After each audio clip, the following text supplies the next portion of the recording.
This is Citrin Cooperman's Corner Chats.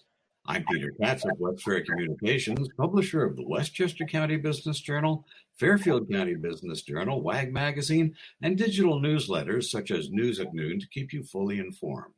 On this Corner Chat, we'll be chatting with Mark Fagan, a partner in Citrin Cooperman's White Plains office. And we'll be taking a closer look at Citrin Cooperman's latest manufacturing and distribution pulse survey, in addition to exploring some of the ways COVID-19 has been mandating changes for small and medium enterprises, and big ones too. Now, Mark has more than 25 years of audit, tax, and business advisory experience, and is a member of Citrin Cooperman's Executive Committee and the firm's Audit and Test Committee.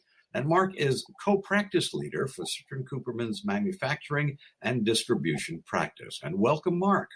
Hi, Peter. How are you today?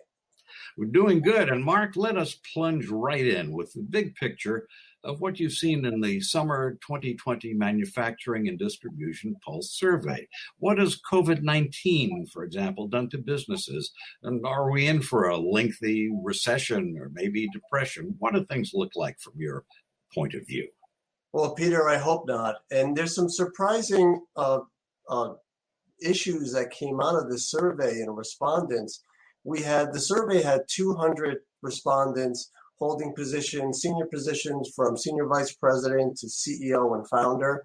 And 80% of them were companies between revenues of 100 million and 1 billion annually. It was domestic companies.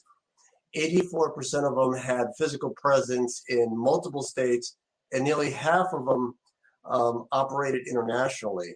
And so we had a good round basis for the middle market. You know, some of the responses and the issues that came up were not surprising, but some of them were surprising. For instance, 47%, so almost half of the respondents said that they had either significant growth during the COVID period or modest growth during the COVID period. So that was really surprising to us. And only 12% said they had a significant decline. Well, yes, if you just listen to the news, you get the impression that the economy has virtually collapsed. But that doesn't seem to be what your report is saying. And, so what does this mean for the average business person who may be watching this and try to get a handle on where the economy really is these days? What did your survey show about that? So it's interesting, Peter. A lot of it has to do with who the end customer is. So for instance, in the food distribution sector, certain food distributors selling to schools and restaurants were obviously negatively affected by COVID, whereas ones that are selling to grocery stores saw a significant increase. So it really was about who your end customer is. And one of the other not surprising results was that 68% said online sales had increased between 12 and 50%. And again, kind of a high number, but not that surprising, 77% are using Amazon in some capacity. Does this indicate that there is a fundamental shift going on in the way businesses need to think about the way they do business? Yeah, Peter, that kind of led to this other very predominant issue across our survey questions was about technology. The online activity led to another response, which indicated that companies' biggest key to future growth was around technology and e-commerce. We work with clients all the time and help them achieve best-in-class technology solutions. So this is of importance with us, and especially, as you know, Steve Ronan, who heads up our business transformation, he's been very busy with this surge of technology requirements, online selling, and so forth. What do you think people should be looking at? If I were to suddenly go online, let's say, or get a copy of your report, the survey in some other way, what should I be looking for in there? What would the takeaways be for me as a business person? I think as a business owner, you really want to see that your competitors are very much concerned about technology and that technology is going to be important to their future growth. So if that's occurring with your competition, you've got to look at your own business and say, do I have best in class technology? So that's important. And another very surprising to me response to the survey was that 44% of companies indicated that they're going to be changing their business model, and that was a top priority to them because of COVID. Well, what does changing a business model mean for an average operation? Is that total disruption? Is it something that you have to plan to do over time? And where does Citrin Cooperman fit in to helping a business that plans for a dramatic change such as that? Sure. So, it's a very general term. It's also called a business pivot. These kind of changes can be very risky because they're significant changes. It could include kind of the obvious, moving from brick and mortar sales to online sales in a significant way. It could also be changing your product offering significantly. And we saw that in the survey that product demand changed a lot with COVID. And it could also mean a change, for instance, like if you were manufacturing in-house and started to make a change to manufacturing and outsourcing your manufacturing to an outside provider, or probably more likely, if you had outside co-packing, outside outsourced manufacturing, because of the disruptions of COVID, you might be looking to bring that manufacturing in-house, maybe from China back into the US because of tariffs, because of disruptions and so forth. Those are all examples of very significant pivots. And remember, Peter, it's coming at a time when there are still a lot of businesses that have been negatively impacted by COVID. The next 6 to 18 months is really going to be a critical time for those businesses. Soon the benefits of the PPP loans are going to be consumed.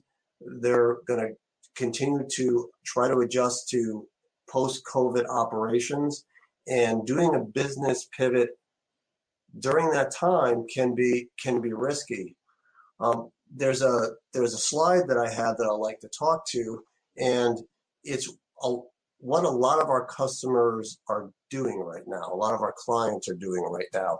They're looking at their business with a clean sheet of paper in this post-COVID world. And if you can see in this circle, I've got 5 things outlined here. And if we start from the top, number 1, the first is they're evaluating their customer and supplier relationships. How have they changed since COVID? And remember, you've got to look at who your ultimate customer is and how susceptible you are to disruption with that ultimate customer. So for instance, take a bank, for instance. If a bank is lending to strip malls and also is lending to a gym or a restaurant within those strip malls, think of what happened to them at COVID. So they're not only hit where the debt that they lent to the strip malls is in jeopardy, but also because the ultimate customer isn't paying. So the same thing with distribution and manufacturing. You have to look to see who your ultimate customer is and your ultimate suppliers are, and see if you have backup to if there's some type of disruption in the future. The second, and again, what we talked about with Amazon, 77% are using Amazon in some way.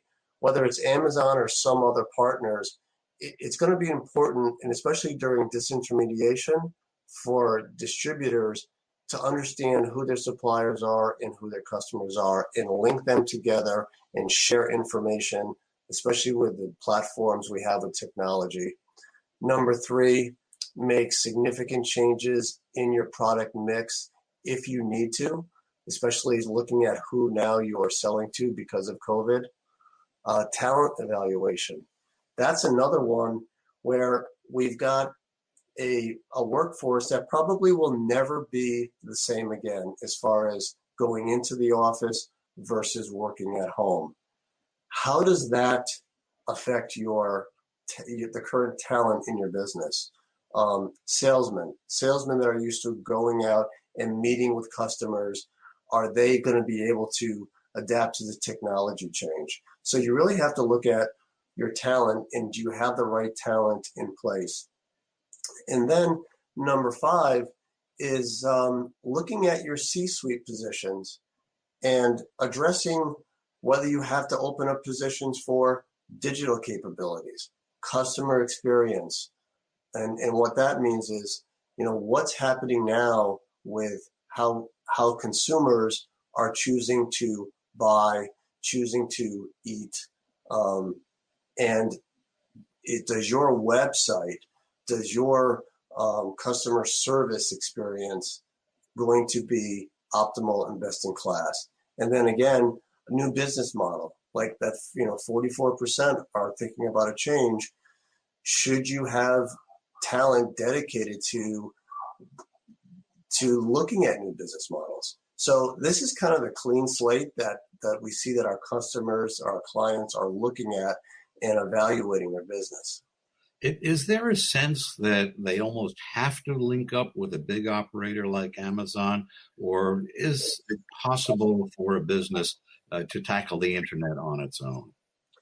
It's possible to do it on its own, and you can do it with Amazon. But the fact is, consumers go to Amazon because of the free shipping, because they have such a large presence in product, and also the competitive pricing is just very good with Amazon, and it ends up being kind of like the same thing with Google. You think it becomes a verb, and so it's hard to do it without Amazon.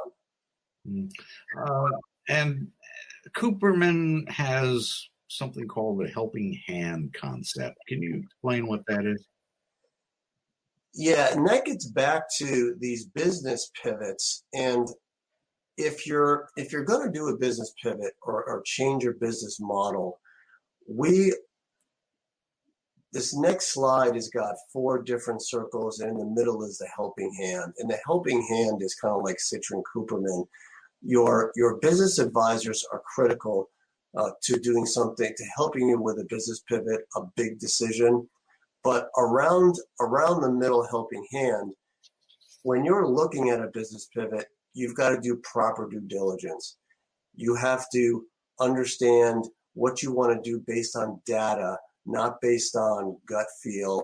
It's got to be based on fact. And you have to think strategically, and you have to pull in people in your organization that have that mindset of being unbiased, and also pull in people outside your organization, like us, like a good attorney, like a good banker, because some of the decisions you make in a business pivot may be detrimental to some of your C-suite, your positions of your management team.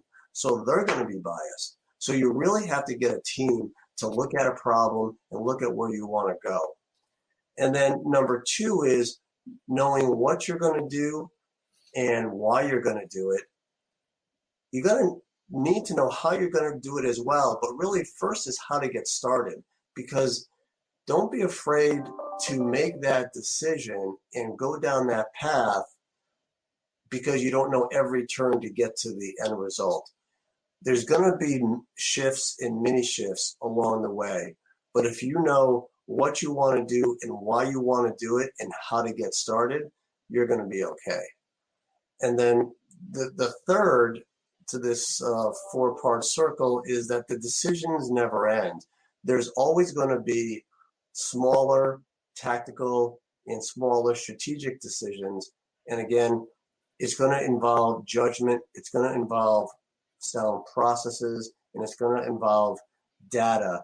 And if your company is used to making decisions based on data and processes and not gut feel and just advocacy and emotion, it's going to increase your probability of success. And then, collaborating with your partners. And this gets back to your partners now in this world of disintermediation and knowledge sharing and technology, your partners are your source of your product, your suppliers, and then what you do in the middle, and then the customers and the end customer. You have to collaborate with everyone in the pipeline of product and services in order to really understand if it's how this change is going to affect you.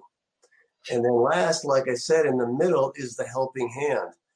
The organization needs outside help for these business pivots and these big decisions. And that's something that we spend a lot of time on in Citrin Cooperman.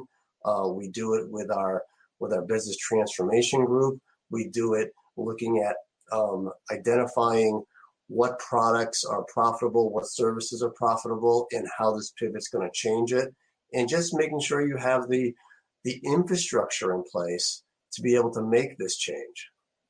Without being unethical, without violating any confidences, are there some instances you can relate to us about where Citrin Cooperman has gone into a business, where you've tried to help in a pivot situation, where you've tried to do some analysis on changes that need to be made, and what the outcomes have been? We've got one that, 5 or 6 years ago, a very small company really couldn't even close its books, was in the wrong tax structure, and really didn't have procedures and policies when it came to the finance. And we spent several years just getting best practices, changed systems, brought their accounting in-house, new management from the finance side.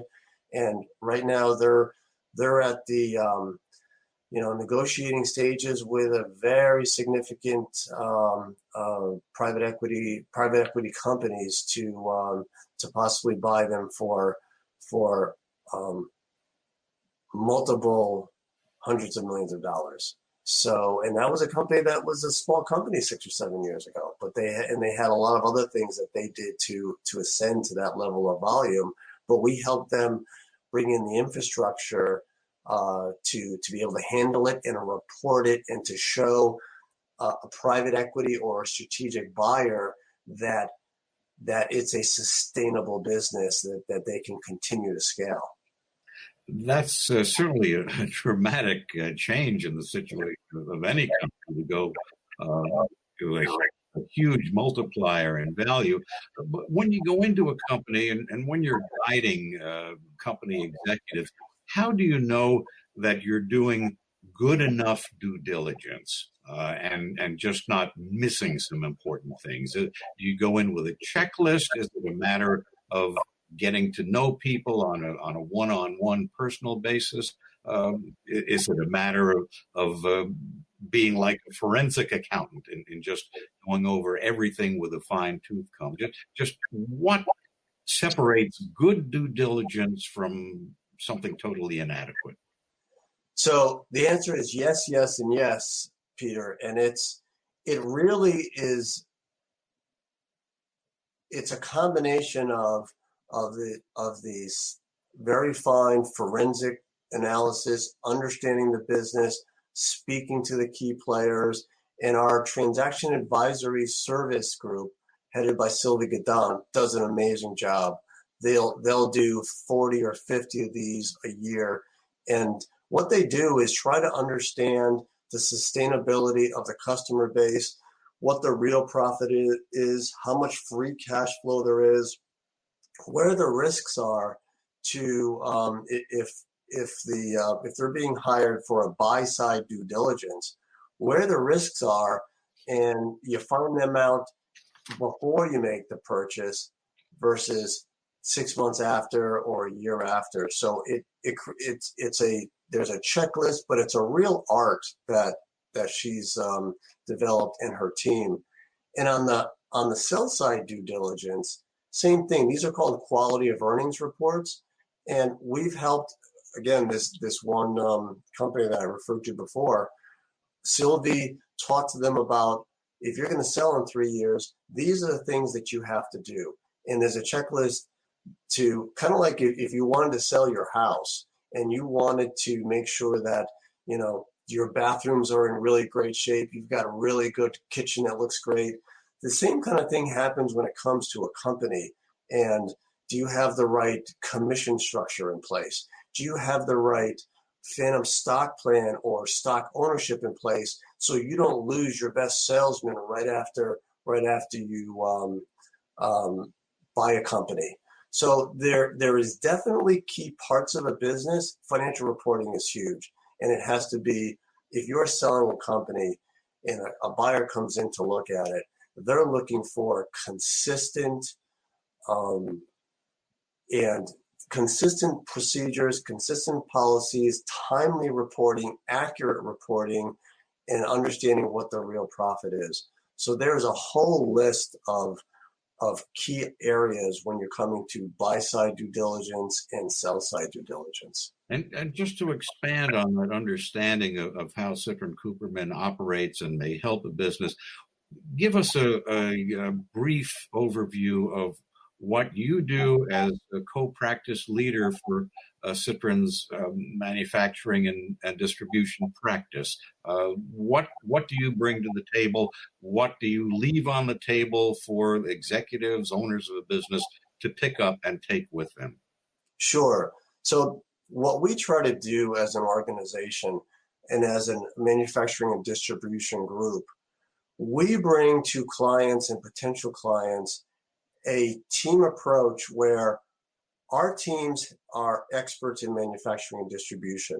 They understand the businesses, they understand how they're supposed to make money, and it's not just to partners, it goes right down to the staff that are always looking to see, is this company doing something that makes sense? How does it compare to my other businesses? And they are all very accountable. And we go in with a team that covers state and local tax issues. Like I said, how is this company what's their enterprise value look like, and what could it be if we change these things and get best practices within this pyramid? Corporate tax, are they in the right, are they getting the most efficient, effective tax rate? Should the owner consider changing where he lives? Is the estate planning in place? And then you get into business transformation with Steve Ronan. So we are consistently bringing teams to our clients that have 10 people on them, and it doesn't mean that we're always every month have Sylvie's group in there or Steve Ronan group in there with business transformation. But on a quarterly basis, we're all checking in with the business owners, seeing how they're doing, and do you need anything with us regarding all the different touch points that we bring. And we also do something called CCVIP, where we analyze the company and make sure, what are they missing? Is there anything right now that they have gaps for? And whether it's us that can help them fill in those gaps, again, to go through that evolution pyramid, or someone outside the organization that it's not in our capabilities. So I guess it's really a team approach that has multiple disciplines and touch points to try to give the client really everything that they need to get to this corporate sustainability level. And just wrapping up, if we can get back to the manufacturing and distribution pulse survey for just a minute, were there any major surprises, things that you didn't expect that jumped off the page when you first saw this?